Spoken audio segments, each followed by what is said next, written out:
Some lessons arrive like lightning, fast, loud, impossible to ignore. But the most important lessons in life, they don't shout, they wait. They repeat themselves quietly over years through small moments we think don't matter. This is a story about one of those lessons, a lesson learned slowly. When Arun was young, he believed speed was everything. Finish first. Speak first. Decide quickly. Move on faster than everyone else. While other children took their time tying their shoes, Arun was already running.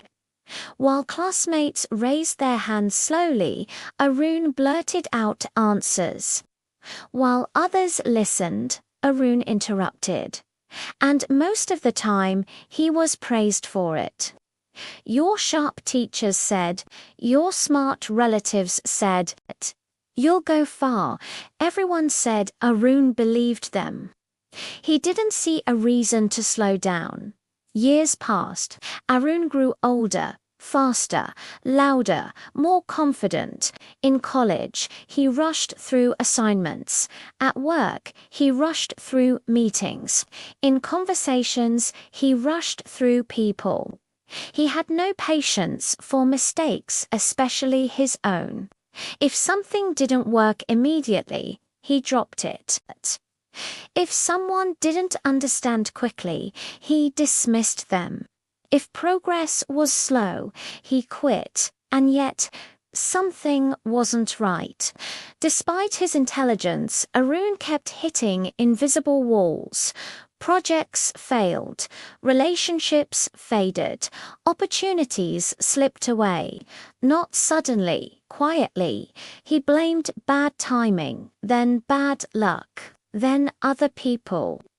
He never blamed speed.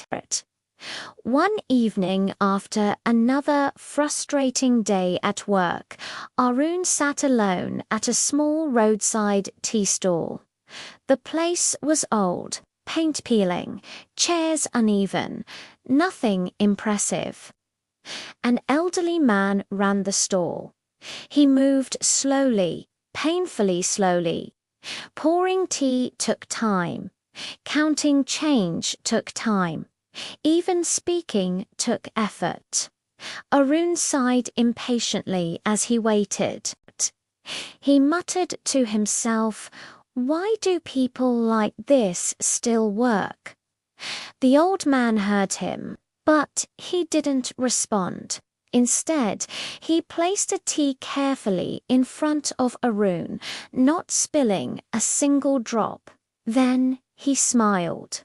"Tea tastes better when it's not rushed," he said gently. Arun scoffed silently. It was just tea. The next day Arun returned, not by choice, by habit. Again, the old man moved slowly. Again, Arun waited. This time, the stall was nearly empty. "You seem angry most days," the old man observed. "I don't like wasting time," Arun said, defensively. The old man nodded. "Neither do I." Arun was confused. "But you do everything slowly." "Yes," the old man replied. He stirred the tea carefully. "Slow doesn't mean wasted. Rushed often does." Arun didn't reply, but the words stayed. Days turned into weeks. Arun kept visiting the stall, not because the tea was special, but because the silence was. The old man spoke little, but when he did, his words landed heavy. He would say things like, "Fast decisions feel powerful, but careful ones last longer," or "Young people think speed saves time. It doesn't.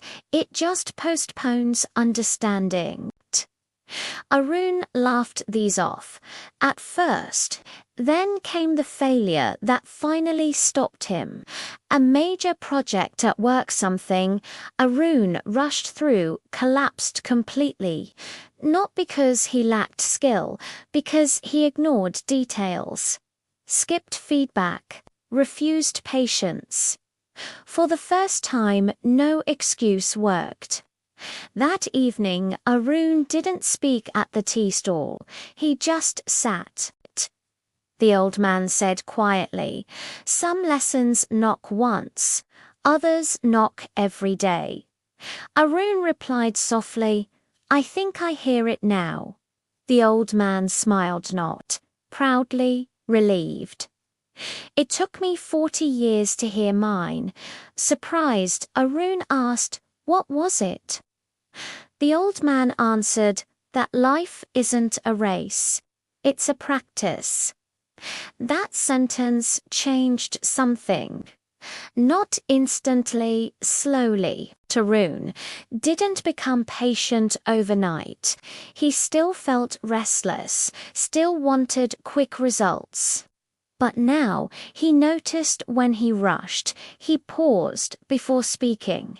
He listened longer. He rechecked his work. At first, it felt uncomfortable, like walking instead of running. Weeks passed, mistakes decreased, conversations improved, trust returned. Not dramatically, gradually. One evening, Arun arrived at the tea stall to find it closed. A small note hung on the door. It read, "Gone home. Thank you for waiting." Arun stood there longer than necessary. For the first time, waiting felt natural. Some lessons don't arrive when we're ready. They arrive when we finally slow down enough to notice them. If you feel stuck, if progress feels invisible, if life keeps repeating the same problem, maybe the lesson isn't loud. Maybe it's patient, waiting for you to stop rushing past it, because the most important lessons in life are learned slowly. Thanks for listening. If this story resonated with you, consider subscribing for more reflections on life's quiet lessons.